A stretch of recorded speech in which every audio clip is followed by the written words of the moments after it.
Hi, and thanks for logging on to the Daily Dvar. And here's a brand new halacha, 4 units for Thursday, the first day of March. Here we go. I want to tell you a little bit about this Shabbos. It's going to be Parsha Zachor, and we need to explain to you how that works. Once a year, at the end of the regular Torah reading, we will be reading out of a separate Torah, a special portion, a small portion, which tells about how we have a mitzvah to stamp out the memory of Amalek. Amalek was that nation that stood as the antithesis of the Jewish people. They actually came to attack us just as we emerged from Egypt, and we stood for believing in God, and they stood for the non-belief in God, and they tried to eradicate us, and thank God we were victorious, and God has made it our mission to forever eradicate the memory of Amalek. We do this once a year on the Shabbos of Parsha Zachor, that's this Shabbos, where we read from the Torah, the command from God that says, always remember what Amalek tried to do to you and stamp out their memory.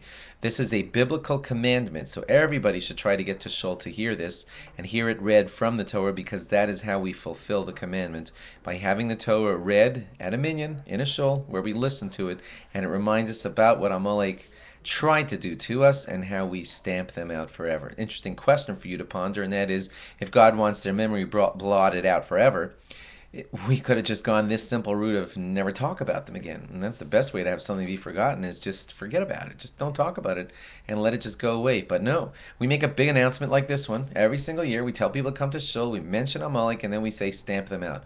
Why don't we just forget about it? The answer is simple, because you can't just forget about it. This like sneaky little nature of always trying to project that maybe God isn't there. That's a doubt that can always be with us and always being promulgated by people like Amalek, and we need to mention it because it'll always be there in the back of our subconscious, and we need to say it, look at it, stare it down in the face, confront it, and say, of course there's a God, and I remember him forever. That's the idea as to why, one of the ways to explain as to why God wants us remembering it each year so that we can stamp it out. You'll even see the same kind of thing happen at the Purim Megillah reading, where Haman, who came from the nation of Amalek, who tried to stamp us out, we mention his name, we make sure that everybody hears his name, and right after we can all clearly hear his name, then we make all kinds of noise to blot it out. Same idea, same concept. Thanks for logging on.